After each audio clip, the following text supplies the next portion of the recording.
Howdy y'all, Tekking101 here, and in today's video we're going to be talking about Portgas D, I reckon.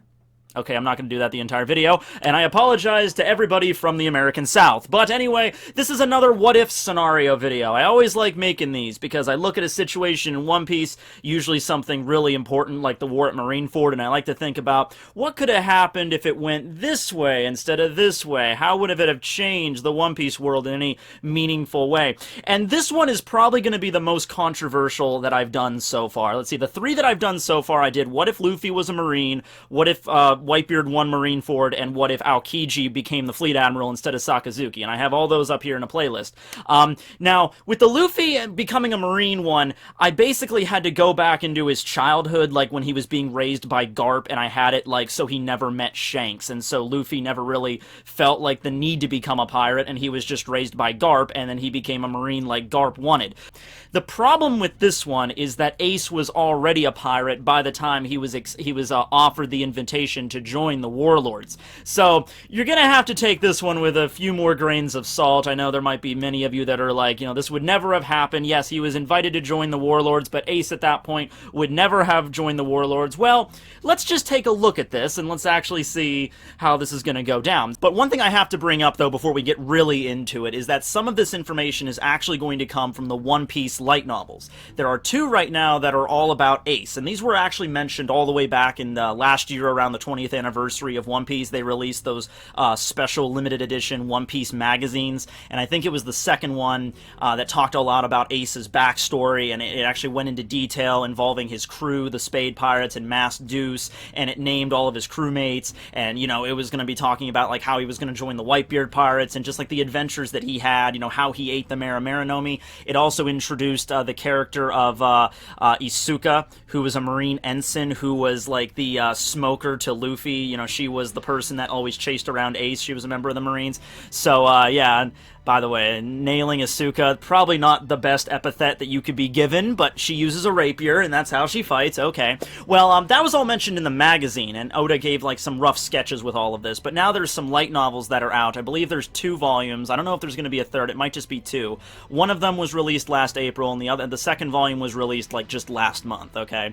And they don't have, like, an actual proper English release, so I just had to go on translations on the wiki and things just to try to figure out what's going on in these novels. But I'm going to be bringing this up because the most information that we get about Ace and the Warlords during the actual One Piece story is not very much. I think it was like this one particular scene where Ace was having like, there was like a flashback of like the events of Ace's life, and there was a scene where Whitebeard was reading the paper and he sees Ace's wanted poster in there, like the Spade Pirates are, you know, causing a big scene in the pirate world, and I think someone tells Whitebeard like, oh yeah, he was even invited to join the Warlords, but he turned it down, and then Whitebeard has a moment where he's just like, you know, these damn kids are trying too damn fast to be popular or something. Yeah, they're trying too damn hard. You need to slow down a little bit. Look at this little brat. He's only like 18 years old. You know, he's already trying to become king of the pirates. You know, so that's like the first time that Whitebeard really heard about him, and then later on, it's like a bits and pieces of Ace's backstory that we get to see in the actual One Piece story in the manga.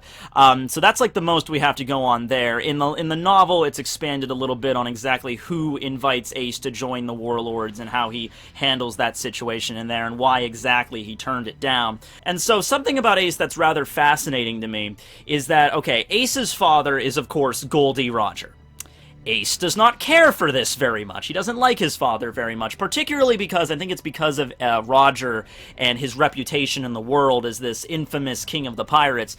Ace was made fun of a lot as a child, or rather, he felt rather alone, because everyone would always curse Roger, and they would always curse his offspring, like, man, that would suck to be that guy's son, you know, they need to all be wiped off the face of the earth. And so Ace had to grow up with that his entire childhood, right, to the point where he even asked Garp, like, should I have been born born, you know, that's pretty heavy shit, especially for like a little kid to say all that crap, because everybody around you tells you that, yeah, your dad is a piece of shit. He's not just a piece of shit. Your dad is the biggest piece of shit that ever lived on this freaking earth.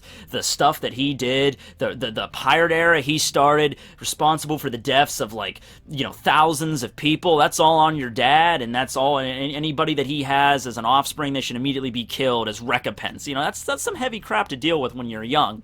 But he actually changed his name. Many people forget, but Ace's original birth name that his mother gave him was Gold D Ace. Yeah, he changed it later on. I think when he set out to become a pirate, he changed it to Portgas D Ace out of respect for his mom. And I guess he kept the D initial because this was the D initial that Portgas D Rouge had, and also Roger. They both had the Will of D. So that's why he kept that. But yeah, he changed his name out of respect for her.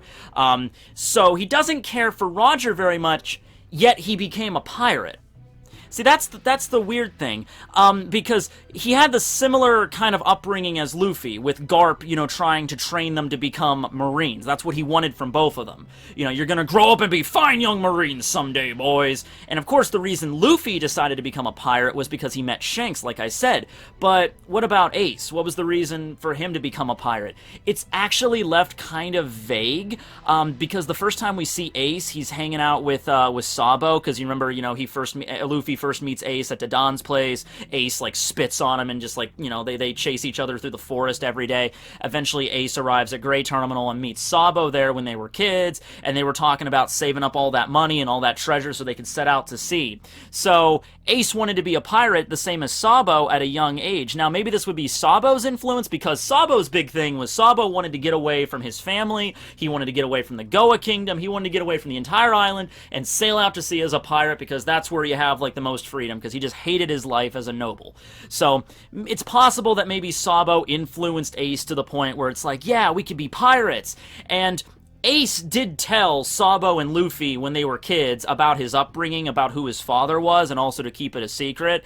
You know, my father's Goldie Roger, but I freaking hate it, man. So it's very likely that the main reason Ace wanted to become a pirate is, you know, I'm gonna be a pirate, but I'm gonna be a different pirate than my dad was. But I still find it kind of weird, you know, or maybe rather to change the way, I don't know, maybe some weird redemption kind of thing that Ace had deep down in his subconscious, like, I have to, like, have redemption for my father because everybody tells me that my father is a piece of shit.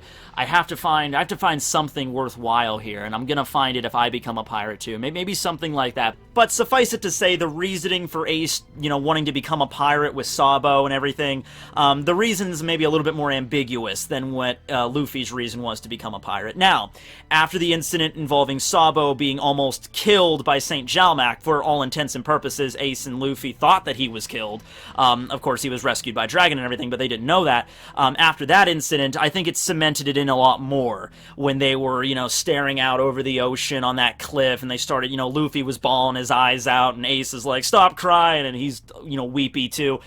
I think at that point, they wanted to become a pirate, you know, to avenge their friends. So, obviously, Shanks, you know, was a big influence on Luffy, but also because of Sabo's death, that's when Luffy was like, oh, that's even more of a reason for me to become a pirate. And Ace saw that in his like, one of his only friends he had growing up was Sabo, and Luffy, and he knew Sabo for longer. And so he was just like, yeah, Sabo, don't worry, I'm gonna, and for homage of that, that's where he got the tattoo, with the S crossed out, you know, as homage to Sabo there. So, yeah, that's something that I think Ace, you know, chose to become a pirate there rather than a Marine. But it was really like, you know, the death of Sabo that really kind of, like, pounded it in. That's what he was going to do. So, he leaves Fuchsia Village 3 years before Luffy does. When he's 17 years old, Luffy is 14. And so he starts sailing the world. In the novels, he meets Masseuse in the East Blue. That's where they find the Mera-Mera-no-Mi, and they both eat it at the same time, except the Ace has the first bite, so he ends up with the Mera-Mera-no-Mi powers,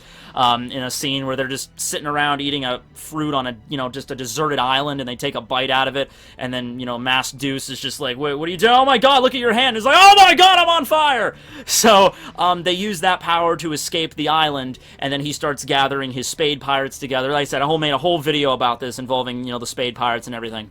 And after a few, not long, really, probably, because it's only been 3 years until Luffy meets him on his pirate journey at, like, Alabasta, so it was really only maybe about a year or so when Ace was gathering steam as a pirate, and he gathering his crew together and everything like that. That's when the world government catches wind of his exploits and decides to invite him into the Warlords. Now, keep in mind, at this point, they do not know that Ace's real dad is Goldie Roger, because I'm pretty damn sure they would not invite Ace into the Warlords if they had that information on standby, So they try to, and I can imagine every time the government tries to invite a new pirate to the Warlords, it's always kind of a sticky situation, because you're basically asking a pirate to become a military dog, essentially. Like, yeah, you could still be a pirate, but you have to listen to what we say as the world government.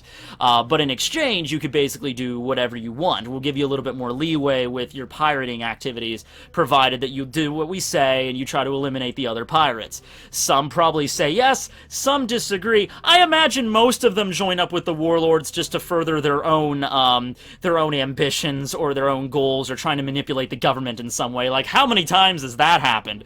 Crocodile, Doflamingo. You can kind of make an argument for Hancock, because Hancock really only became a warlord to protect her own island. She doesn't really like to listen to the world government all that much, and if Luffy didn't get involved, she would have straight up just have refused the order to go to Marineford. So yeah, you could kind of say that there. Jinbei had his own ambitions, but it was more of like a positive thing rather than a negative thing, like with Doflamingo and Crocodile were doing. Jinbei's thing was trying to increase relations between humans and fishmen and mermen and make everything, good and copacetic there. But he still had his own reasoning for it. And Mihawk, I feel like Mihawk is just like, oh, you want to give me the title? Okay, that's cool, I guess. But Mihawk is Mihawk, and if he feels like, if there's ever a day where Mihawk feels like, I don't want to be a warlord anymore, he's not going to be, and he's just going to keep doing his same old shit. Mihawk's just a kind of like, okay, sure, I'll join up with your organization, I suppose. I might get a chance to meet some strong fighters, if any case, but if the day that he finds that boring, he's out. He doesn't need it, really. So, with that being said, let's take a look about Ace. Let's see how this could go down, okay? So, in the novel, he was approached by a guy by the name of Vice Admiral Draw. And this is somebody that's only in the novel, and we don't even get to see a sketch of this guy. We don't even know what he looks like. But Ace and Mastus, they're on this island helping out some poor kids, feeding them, and then that's when Vice Admiral Draw and the ensign Isuka, that was like the pursuer of Ace, shows up, and that's when they invite Ace. They show him the envelope, okay, we're inviting you to join the Warlords. And the reason that it's given in the light novels why Ace turns down the Warlord position is he has a disdain for the system. He just doesn't like the system. Now, I don't know if this takes it to the level where, like, Fujitora kind of hates it, and he wants to change the whole thing. I'm assuming Ace probably just has something against the whole, government dog thing. You're like, what is this? Pirates that work for the government? This is stupid. I'm not doing that. But here's the thing. You don't necessarily have to be in love with the system in order to join the system. Like I said, a lot of the other warlords joined purely for their own gain, whether it be legal or illegal. Some of them might have played nice, like, oh yeah, sure, I'll join your organization, I'll play by the rules. That's probably what Crocodile said. And Crocodile had his face as someone that saved Alabasta, not as like this crime lord, but behind the scenes, he was in fact a crime lord, a ruler of Baroque works. So that's probably what Crocodile did. So, let's think here for a second. Ace, well, the Marines were the ones that killed his father. Now, keep in mind, he didn't care for his father very much, not really. But, if you sort of think about it in a kind of a mixed-matched way, they also kind of killed his mother. Because the whole reason why Ace's mother died was because she carried Ace for so damn long instead of just giving birth naturally after the 9 months. But the reason she could not do that is because the Marines were out searching all of these locations where Roger was known to have been, and any pregnant women, they rounded up. It was actually kind of dark, for a manga. It wasn't expressly shown, but it was stated that, yeah, the Marines went to these islands where Roger was known to be, at in the last few years of his life, life. And any pregnant women or any small children, you know, they were suspect at being possibly Roger's kids, and that was something that the government had to kind of make sure that wasn't around anymore. So you could look at this in a number of ways. You could look at this like Ace hates his father because if it wasn't for his father being king of the pirates, his mother would never have died. It was all Roger's fault. Or he could look at it from the Marine standpoint, that's just like, if it wasn't for the Marines, then my mother would have still been alive. Yeah, my dad was a horrible guy, and he was the king of the pirates, and blah, blah, blah. But it wasn't Roger's fault for what the freaking Marines did afterwards that went around to all these islands and just try to kill and wipe out all of the freaking pregnant women and the kids that could have possibly been Roger's offspring. You know, Roger's not responsible for that. You know, he was just king of the pirates. The Marines and the world government, they're the ones that took it to this next freaking level. So, you might be thinking, like, okay, well, why, if he feels the Marines were responsible for his mother's death, why would he join? Well, that's the thing. I wasn't saying, like, the whole premise of this video is not Ace joins the Warlords and plays by the rules, in case you haven't figured it out. No, the point of this video is, what if Ace joined the Marines, joined the Warlords, and then double-cross them in a similar way to, like, what Crocodile did. That's the point. Because there's just no way. I can't see any way that Ace would just be like, yeah, I'll join the Warlords. That sounds like a good... Wow, their health and dental package is so freaking awesome. Let's join, guys. Come on, Spade Pirates. And, oh, hey, let's hunt down the freaking... Hey, there's Luffy. Let's hunt him down while we're at it. Yeah, no. There's no way you could really see that going down with Ace. Unless he was trying to double-cross the government in some way. And, by the way, in this context, in this alternate world, of course, Ace does not meet Whitebeard, and he doesn't join up with their crew, obviously, at least not at this point, but Ace does have the Maramara no Mi ability still, and he has his crew, okay? So it's basically the same Ace, it's just he hasn't joined up with the Whitebeard pirates, so it's Ace minus the tattoo on his back, essentially. But, yeah, let's say they showed up, and Vice Admiral Draw gave him the invitation, like, you want to join the Warlord system? We have an opening, and Ace would just kind of be like, and this was a few years before the start of the series, so there might have been an opening at one point, I don't know who wasn't around at that point, but somebody wasn't around at that point, so that was the opening. And Ace is like, oh, yeah, okay, I'll join up, sure, yeah. So, for a little while, they play by the rules. You know, they get all set up and everything like that at Marineford. They have their special status and everything. And for the most part, as long as there's not, like, a big war going on or anything, for the most part, you know, the Warlords can do pretty much whatever they want. Like, look at Mihawk. He just kind of screws off at his castle or on his island or just sailing around the ocean killing time. Sometimes they'll call for a summit. Sometimes they show up. Sometimes they don't. Like when they did that summit after Crocodile's defeat. They summoned all the Warlords to Marijua, and only Kuma, Doflamingo, and Mihawk showed up. The other ones didn't even give a shit. It wasn't really until the war at Marineford when it was like a mandatory, like, no, you have to come to this. So, yeah, let's say Ace joins up and he plays by the rules, but then he starts his plan. He starts his plan to figure out. This is kind of like some Katara shit from Avatar: The Last Airbender. Remember that episode, The Southern Raiders, where Katara finally goes and tries to find the person that killed her mother? Yeah, so this would be kind of like a thing where Ace, while working as a warlord and while maybe busting all these other pirates, he slowly tries to figure out, like, okay, who are the people responsible for going, because I think the island was Batera Island. Might be messing up the name of that, but it was in the South Blue. That's where Portgas D Rouge lived and everything. So I could see this as like a revenge story where Ace is trying to track down the people that were going after his mom. And while they didn't actually kill his mom, they sort of did indirectly, because if it wasn't for the Marines skulking around for pregnant women that Roger boned, then she wouldn't have to worry about that. So yeah, no one Marine was responsible for the death of his mother, but there had to be somebody behind this. There had to be someone that was like, you know, we're ordering you to go around and you know, try to find any child that was sired by Roger and kill them. And you know where this path would eventually lead Ace? It wouldn't lead him to just some random Marine. Yeah, maybe some random Marine led the charge in the island in the South Blue, but you know where it would lead him eventually? It would lead him up into the higher echelons of the world government, because I guarantee you, it was either the 5 Elder Stars or privy to new information we now have, Im-sama. It was one of those guys that actually gave the order that no, killing Roger is not good enough. We need to find everybody related to him, every woman, every child he might have possibly had, or any connection he might have had with. We need to take them all out.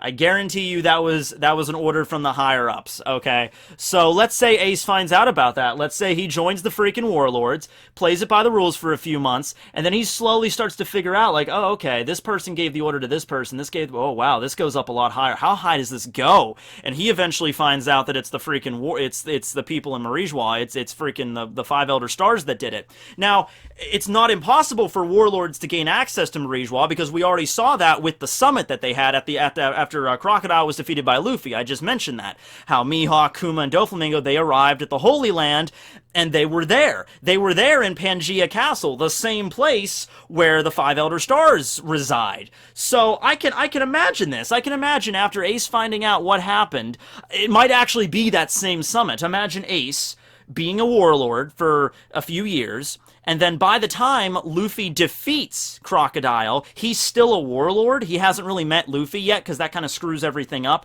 because there's no reason for Ace to go to Alabasta or anything. He's not searching for Blackbeard. He's not a member of the Whitebeard crew. Although in this scenario, Blackbeard still kills Teach and everything. It's just that Ace isn't part of the crew, so he doesn't care. It's just, just another, oh yeah, Whitebeard's crew, pirate, whatever, who cares? But anyway, he's at the summit, the same as Mihawk and Kuma and Doflamingo, talking about Crocodile's defeat and who's going to become the next warlord and everything, and Ace is there, and can you imagine him slipping away, kind of pulling what Shanks pulled in one of the recent chapters, where Shanks shows up in front of the Five Elder Stars and is like, there's a certain pirate I want to talk to you about. I could see Ace doing that. I could see Ace showing up unannounced in the room of authority and being like, hey, how you guys doing? Oh, Warlord, Portgas D, what are you doing in here? Pirates aren't allowed in here. I don't care if you're a warlord. And he's like, oh, yeah, I'm a pirate, yeah. You know who else was a pirate? Funny thing, actually. It was my father. My father was a pirate. They're like, whoa, what does this have to do with anything? I was like, oh, well, you don't know his name, do you? Oh, I'm sure you've heard about it. He's kind of famous. Turns out my father is Gold D. Roger. That's when the Five Elder Stars all collectively like, oh shit. Because they did find out about this normally. They found out about his lineage. But I think that's mostly because, at this point, Ace was a regular pirate. Not just even a regular pirate. He was a member of Whitebeard's crew. He was a division commander. He was a big deal. And then he gets captured, and I can imagine as soon as Ace got captured by Blackbeard, that's when they really started delving into the history of Ace. That's when they really started to look in all the records. Like, we need to figure something out here. There's something going on here. There's something weird that doesn't line up. But if Ace was already going to be invited to join the Warlords and he accepted, clearly they didn't know about his lineage at that point. Maybe they did and they were trying to lure him into a trap, but I'm pretty sure they didn't, because when Sengoku announced to the world of Ace's lineage at Marineford when he was about to be executed, he didn't act like, oh yeah, we knew this information for years. No, he acted like, in fact, I think he said, we recently found this out. In fact, I think he said something like, I can't believe it escaped our eyes for so many years, or something like that. That's what Sengoku said when he announced to the world of Ace's father. So, yeah, they wouldn't know about it when they invited him in, and if he's already a member of the Warlords and he's already playing by the rules and there's really no reason to get suspicious, I can't see them really hitting the books too much. Maybe they would have. Maybe they would have found out and then all the shit would have went south from there. While he was a Warlord, they would have discovered that he was Roger's son, and they would have thrown him in Impel Down anyway, and they would have led to his execution anyway. Luffy would have tried to save him, and then it kind of all syncs up back to where we are. Regardless of if Luffy was a pirate or a warlord, Luffy would still try to save him. That's his brother. You know, they already swore the blood bond at this point with the sake cups and everything, so yeah. But yeah, so he shows up to the Gorosei, explains to him his lineage. They don't know about this at all. The Gorosei shit their pants, like, oh, your father was Roger. Like, yeah, my father was Roger. I didn't really care for him too much. He was kind of an asshole. But, you know what my mother did? My mother did an amazing thing. She kept me in her womb for 20 months. 20 months! Can you believe that? You know what the normal freaking amount of time is? And the Gorosei would be like, nine. It was 9. 20 months. She died immediately after. And you know why she did that? She did that because of an order that you made. And that's when Ace lights up the entire room and then jumps out. It's like the Gore say, wait, we can reason about this. Yeah, no, you can't. That would be awesome, right? And then the second he does that, even if he doesn't kill him, he just has this big moment where he's like, I found you out, and then lights the place on fire. Grand epic escape from Marijois, and he's back to his days as a pirate. Whether or not he joins Whitebeard after this point, that's something else. Or he just continues on his normal pirate days without getting involved with Whitebeard. But it would be rather short-lived. The short answer to the question of what if Ace joined the Warlords, it would be rather short-lived, and it would be for reasons of him trying to discover probably what happened, what was the truth behind his mother's death and everything. And it would lead to the Gorosei or Im-sama, and it would lead to Ace confronting them, and it would probably result in a pretty epic fight. But afterwards, if Ace managed to survive that epic fight, he would be forced to become a pirate again, and maybe that's at that point, maybe he joins up with Luffy. Hell, if that was the situation, if Ace did all of that shit at Marijois that I just talked about, and he managed to get away, I'm pretty sure they would make him a Yonko at that point. Like, the status that he would have attained. Holy crap, Ace pretended to be a warlord, invaded Marijois, attacked the 5 Elder Stars, and then got away! Holy crap, this guy's a Yonko! So, instead of the whole thing with Blackbeard becoming a warlord and then eventually a Yonko, I think it would have been Ace eventually becoming a warlord and then a Yonko. And then that would have been so cool. By the time Luffy reaches the New World and everything, Ace is already set up to be a Yonko and everything, and he can maybe help Luffy out in that way. So that was why I wanted to do this video. Not because of, like, Ace would never join the Warlords, there's no way. But because if he did, then all of these crazy things could happen at once, like Ace going after the 5 Elder Stars, then Ace becoming a Yonko eventually. That something is really, I think, worthy of discussion, and that's what got me really excited to make this video. But yeah, what do you guys think? Because I understand whenever you do a what-if scenario, there's so many other ways to take it. Ace would have never joined the Warlords, or even he doesn't, he wouldn't have this obsession over his mother dying, and he wouldn't pin that on the Marines. He would pin that on Roger, his father. He's the source of all of his troubles. That's what he would pin it on. But maybe not. Maybe Ace would have a different outlook for this kind of stuff, and that's what the whole point of this series was, to look at different outlooks and different possibilities, but also leave it open to interpretation, that there's many other ways that you could see Ace going after the Warlord position or just ignoring it altogether. But yeah, thanks you guys for watching. I hope you enjoyed. Leave your comments below and all that good shit. I'm going to be actually doing a video on Ace, like a character discussion, the same way I did with the Straw Hats, because I've never done that. I've made a bunch of videos about him, but I've never actually done a video like that, going from his childhood all the way up to his death, and that's something I could actually do, because not a lot of One Piece characters have that, where you can go from their childhood all the way to their death, because, I guess I could do a Pedro video about that, but we don't know much about Pedro's childhood, really. We know he met Roger, but that was it. But, yeah, what do you guys think? Talk about it below, and we're probably going to get some more Ace stuff in the future because of his dealings with Otama in Wano, so we're going to get some, probably information in the next chapter about Ace, and I hope we get more of that in the future. I could see that happening. Maybe a little bit more of Ace's backstory in the canon of the story, maybe making some of the stuff in the novels canon properly, like Oda actually draws Vice Admiral Draw, or he draws Isuka properly in the series. Something like that I could totally see. So, and I think Oda would definitely do it as well. So, yeah, sit tight for those things coming up. Thanks for watching, everybody. Tekking101, signing out, y'all!